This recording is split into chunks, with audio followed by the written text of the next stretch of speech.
Let's talk allowance. Is it good or bad? Is it ruining your kids? Is it spoiling them? Is it helping them learn? Or is it turning them into communists? First take, give me one sentence, yes or no? Allowance is a problem. Problem? It's a problem. Oh dear. Today we're going to talk about a few shortcuts and hacks that is just way better than paying your kids an allowance. Stay tuned. Smart Money Parenting. Welcome back to Smart Money Parenting, #1 parent podcast in the world. Thanks for watching, listening, and subscribing. Click that bell if you're watching us on YouTube. Today we're going to talk about allowance.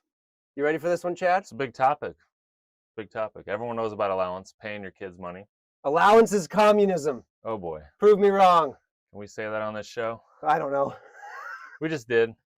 I- We just did. We got strong feelings about allowance, and that's what we're talking about today. Really, should you be paying allowance and what it does to kids? So, Scott, what is your I'm what is your not a fan of experience? I'm No. not a fan of communism, just for the record. Understood. Should I be leaning forward and talking into this microphone? I think it makes it official, yeah. I Okay. think it's good. All right. I'll be doing that off and on. It's my prop. Yeah. It's not even on. Yeah. This is high tech. So I have 5 kids. My oldest is 18, my youngest is 7, and we've admittedly never actually paid allowance.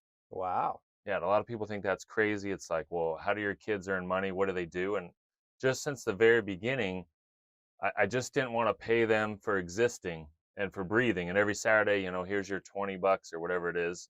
I just didn't feel like that was really productive. So Yeah. why don't I be the antagonist here? Go ahead. I'm pro communism Okay, great. for the next little bit. Okay. Chad, allowance is it's the best way for my kids to start getting some money to pay for things. And don't they have to learn to pay for things? Like that's how they learn about money? They do need to learn to pay for things, but why are they getting that money? Where's it coming from? Bank of Dad Bank of Dad. Okay. never runs out Yeah, Bank of Dad. till they're 30. Yeah, they're gonna be on that payroll for the next 30 to 40 years if they're just used to depending on the Bank of Dad. And Okay. that's my argument. Okay. So the thought of a lot of parents is, we want to make sure our kids have some money to start Right. saving, spending, and sharing. Sure. So, the easiest thing to do, honestly, I'm busy. I'm a parent. Yep. My wife's busy. Yep. We got a bunch of little kids. I got, 3 kids, another one on the way in a couple months. Congratulations. Thank you. And, I don't want to have to try to work for all these other ways to get my kids paid or get them a job when they're 10 or Yeah. whatever. Yeah. But it's an easy way for us to give them their age. So if they're 8 years old, we give them their age every week. Or Right. they're 12 years old, they get $12 a week or whatever. That's what a lot of parents I think do. what you said though is spot on. You said it's the easiest way Yeah. to get them through and learning about money. And I think that's the issue is it is the easiest way and that's why everyone does it. But it's not the most effective way. If kids learn that no matter what I do in the house, I'm going to get paid on Saturday, then they get that mentality as a young kid that it doesn't really matter what I do. I expect a certain equal pay, and I'm just going to get that every week for the rest of my life, no matter what. And that's that dependency that I think really creates. But that's the real world, Chad. Yeah, that's not the real world. Not the real world here. It's not. I would much rather teach kids to learn about how they can get paid based on their effort and their results. So what do you do? What's a good example here? Because I think we could probably talk about the gravy stack and the home gigs and all these Yeah. ideas, but give a simple idea from for those listening, Chad is the author of Smart Not Spoiled, the book to teach kids financial literacy. It's an incredible book. People are using it worldwide. So he also manages money for a living, so he knows this topic pretty well with his kids. So talk about kind of your first iteration into this. So in the beginning, it was I realized that there were certain things that we want our kids to do no matter what. It's not just, if you make your bed, you're going to get $5 because you made your bed. No, we're not going to train kids to get paid for every single thing they do. But I wanted them to really understand that if they put forth some extra effort, they can get paid. And so we created a menu of opportunities, a spreadsheet that basically had above and beyonds, stuff that's not the basic, set the table and make your bed and brush your teeth stuff, but more I'm going to clean the garage, or my older kids, I'm going to wash mom's car. Mm. You're going to go above and beyond. Wash a window. Wash the window. Pump up your tires. You're going to do something extra. Organize a closet. Clean a bathroom. Yeah, do something extra. Make a meal for the whole family. Make a meal for the whole family. Learn maybe. Spanish for 30 minutes on my own. I don't know. Yeah, do something. If you got a pet, you're going to do something extra above and beyond, right? So Yard work. So you're getting paid for doing above and beyonds. And I think that's the important part is like, if I work hard, I earn money. Mm. And it's not like another week went by, where's my money with the handout? What if the parents are saying, oh, sorry, I'm the antagonist. Yeah. What about if, we have our kids do chores and then we give them allowance? What's the problem with that? I mean, you can take that approach. I think that is maybe the easier way. But I really feel that some chores are just like, it's part of the family. Like, you live here, you have clothes, you have a warm house, you've got a bed, you get food showing up every week, right? So you got to do something. You got to pay rent. You got to pay rent somehow. Yeah. So you got to do some basics. And I think most parents would agree with that. They don't want to spoil their kids. And so really it's more about the above and beyond stuff. So my kids have to pay for stuff. We're recording this around Christmas time, and they've got holiday parties, end of school year parties, birthday parties, whatever it might be. I make my kids actually buy the presents for these experiences and these parties. And the only way they can do that is by earning money. Yeah. So my 15-year-old son really they want to go to, I think they're trying to go to Disneyland and do a couple other things during the holiday break. And so he's been turning in his spreadsheet like clockwork every week. Dad, here's all the above and beyond work I've done this week.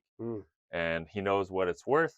And so he gets paid, and he's saving up enough money so that he can not be, left out when his friends are going. It's a lot better than, hey, Dad, I need $120 to go to Disneyland, or whatever it is now. It's like $18,000. Yeah, it's like $200. One of those turkey legs. Yes. Yep. Yeah.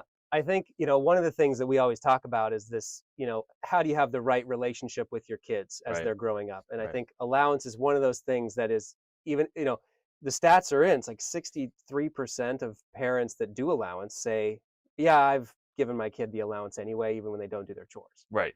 And so you're basically just teaching them that they don't have to come through. And what we've found, our kids are a little younger than yours, but they're starting to do all these things, and there's coercion involved, and there's like power attributes, and we're like, get your chores done, let's go, come on, you want your allowance, come on. Yep. And it's this kind of uphill battle that's a constant Saturday fight at times. You feel like you're nagging them. You're nagging them, yeah. But I want to remove that dynamic, and and then it doesn't stop the dad, I need this for that. Mom, I need $20, we're going to a movie, we're going out on a social outing, I need $20 for this for school, I need this, we're going to a birthday party, Mom, did you buy the present? Right, exactly. Kind of stuff. You want your kids to start having to make those financial decisions on their own. Yep. But also learning that there's things in the house that there's different value created for different things. Right. If I'm going to go clean the whole garage, sweep the whole garage, probably not the same value as picking up one of the little vacuuming a rug. Yeah, it's a lot different. Or cleaning a dish, and so you want, if you can establish value creation, you can get your kids to start to understand that certain things are worth more, certain things are worth less. It's the effort that you can put into it. Agreed. That gets them to learn it. So, and it removes, if you go away from the allowance side, you're actually removing a lot of those power dynamics, the coercion, and what I would consider the bribery. Yep. For love. I think one of the biggest things as kids grow, you've got to make sure you're not buying their love.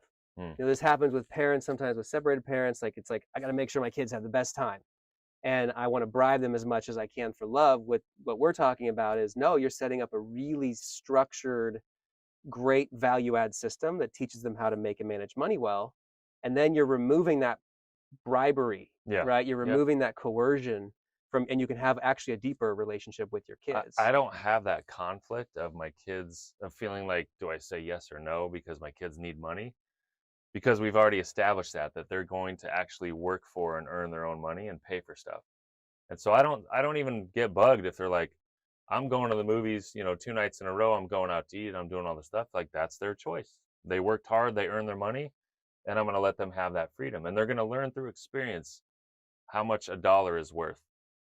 I remember actually one of my 15-year-old, when he was like 12 or 13, he worked for a few hours working at our sports gym, and I think he made $30 or $40 in a few hours, and he went to a white elephant and gift exchange, and he actually was going to buy that gift that was basically equal to the amount that he took home.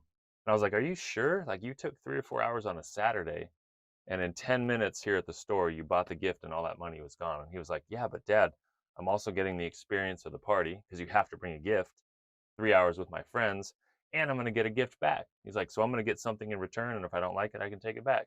So, like, he was already thinking in his head, I put in this time and earned He's some probably money. going to get a slinky back. Yeah, hopefully he gets something better than that. But the point is, like, he's thinking through these decisions Yeah. on his own, And I think and it's independence. You know, they're thinking independently, self-reliance. and I think the key here is you want your kids to make the decisions at home Right. before they get out into the real world. Right. So here's the other side. I'm still the antagonist. Sorry. Okay, all right. Communism is good. Yeah. No, I'm kidding. So I don't pay my kids at all. They do their chores because they're good little kids and Yep. they're good teenagers and they're good kids and we don't really have battles. They know what to do on a Saturday. Well, what's the response to that? I think that's great that they just naturally want to work hard in the home. Who's paying for their stuff? Me. Yeah, that's what I'm saying. Who's paying for all their Their stuff? mother helps. Okay. Yeah. I'm still the antagonist. But yeah, I think the issue there is You're how s- are your you're kids s- going to learn anything? They're not going to learn anything because About money. They're not experiencing the earning and the spending and the managing of money. Like, if your child earns $100 and they want to make decisions over the next couple months, they're going to be able to test and experiment and see, like, oh, I regret that decision, or I'm really excited about that. I bought a toy. It was way more expensive than I planned on spending, and yet I don't even want to play with it anymore. It's been a month. Yeah. So they get to experience that. If mom and dad just slap the card down or push the Amazon button and the box shows up and they don't play with it anymore, they don't care. They move on and they say, Mom and Dad, I got another idea. Here's the latest and greatest toy that I want to get. Yeah. And I think that's the big issue is we will train them on their mindset about money from a very young age. And if we're not intentional, then we're going to create a lot of issues that are going to come up later in life. And I think allowance is one of those topics where if we just pay the bills without ever letting them experience the effort and the work and the decision making, we're creating little dependent soldiers. And like you said, there's a power struggle. It just changes the relationship in my experience. Well, yeah, that's a really powerful way of thinking about it. You know, we have this discussion a lot with Gravy Stack, right? So right. for those who are new to listening, Gravy Stack is a banking app that plays like a game. It's our way of helping kids become financially literate and competent to be successful in the real world. It's a powerful app, and we've really tackled the issue of allowance. So Right. we created together with our team, we created something called Home Gigs. And it's a simple 3-step process in the app that makes it all automated. You don't have to have the big whiteboard and Right. make kids like tick things off the whole week. It's basically moms and dads say in the app, and it's all, you know, it goes daily or weekly or monthly for all their gigs, but they basically go, here's the stuff you're doing as you're expected, right, for free. Right. This is your rent. You're gonna Right. get up, make your bed, clean your room, brush your teeth, get dressed, set the table, maybe even take out the trash and wash the dishes. But then here's the list of things that you are now responsible for paying for: the toys, the trinkets, the souvenirs, the extra clothes, the social outings with your friends. Right. You mentioned birthday gifts before. That's a brilliant thing to I have love your it. kids. Yeah, I think it's cool because the kids actually will bring the gift and be able to say, like, I got this myself. It means so much It more. means a lot more. How many They're- times yeah. have you like have parents buy their kids the gift? They get the card, the The kid last signs it, second. doesn't even know what it Yeah, is. yeah. They drop Yeah. it off at the party and go Yeah. run and play. They don't Sign even the care. card, or even just put your cash in the card. Yeah. And it's like they didn't even do anything. Right. you know? So then we go, okay, so you got your free stuff that you're doing, your expected gigs. You got your list of stuff we're not going to be paying for anymore. And the kids are reminded of this in the app, or it goes on the fridge. We give you a printout. And then the last one is, here are the gigs around the house. Here are 6. We have 60 in the app that you can go through and customize your own. And that inventory is building. It's building all the Like, time. More ideas are coming in from Yep. great parents. and it's- Listeners that use it are adding to it. And so Yep. it's an easy way for parents to create that money menu that you were talking about, to be able to, you know, organize a closet, clean a bathroom, do the, you know, windows, or do something in the yard. Those are all powerful ways that kids can make a couple bucks. Sometimes maybe it's 50 cents, maybe it's $3, maybe it's $10 for the bigger ones, you know? Yeah, as a parent, you get to choose. And so wherever you live, if you're listening in right now, it doesn't matter necessarily the price. It's going to be different based on where you live and your circumstances. What matters is you're teaching that there's an attached value to specific types of work, and kids can choose. Like, they can have a little bit of independence and say, I want to work on this. I enjoy doing this, and I'm going to earn money. This is how much money I need to earn. They start thinking about even like budgeting as a kid. Yep. How much money am I going to need over the next few months? How much work do I need to do? And if they haven't done the work in my family, like, I'm not bailing them out at the last second.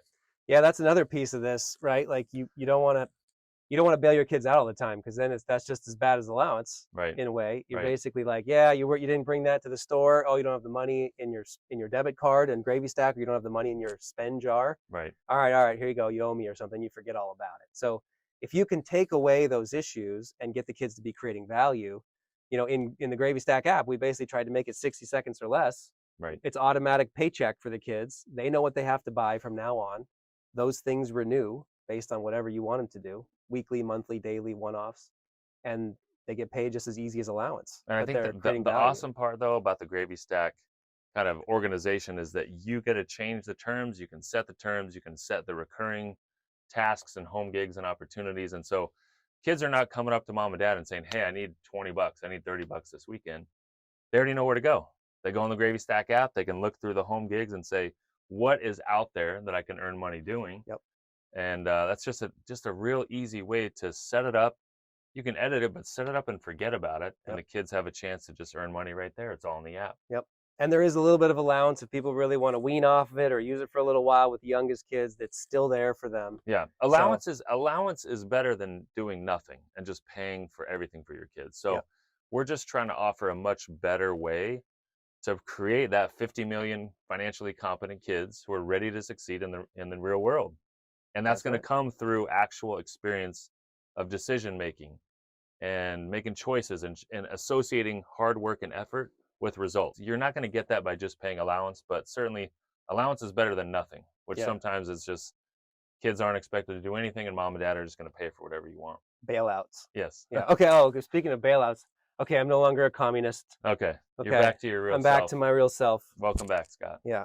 I like sharing. I think Yes. sharing is good. Yep. Being considerate of your fellow man. Right. That's generosity. Absolutely. But I don't want to take yours without your approval. Thank you. Appreciate that. Okay, well, there's our discussion on allowance. We have a huge parent community that talks in the Gravy Stack community, as well as the Smart Money parenting community, and you can ask your questions there. You can go to smartmoneyparenting.com. If you want to ask us a question on the website and you get featured on here, we're going to give you a little spiff, a little reward for Little spiff. getting on the show, and you Little can giveaway. ask us, a little giveaway. Anything you want to ask us as a parent. It can be about emotional health. It can be about financial literacy. It can be about just raising kids, and even we'll get into these in future episodes, taxes and all the things you can do to help your kids learn investing, save, spend, share, earn, all those kinds of things. So I don't have anything more to say. Should we sign off? Yeah, I think we should sign off. I think this was a great conversation. A lot of ideas. Hopefully you got something you took away, an idea about how to pay your kids or teach them a little bit more about being financially responsible. Self-reliance and autonomy as a young kid is extremely important for their confidence. And so we're going to be here with this community with a lot of great parents and people out there who are going to give you financial ideas to just become better parents. So if you want a list of gigs that you can do and things around the house that your kids can do for extra money, you just go to smartmoneyparenting.com/homegigs. It's HOMEGIGS. So you can get that list there. We'll give that to you as a freebie for listening in. It'll also give you more tools and tips for your kids on the site. But yeah, so that's allowance. Big list. So yeah, go to the website, download it. Thanks for listening. Thanks for subscribing. Hopefully you get some value out of today's topic. It takes more than money if you want to succeed. You gotta know what to do with it. You gotta take the lead. Gotta give them confidence. Gotta make them smart. If your kids are gonna thrive, now's the time to start. Smart money.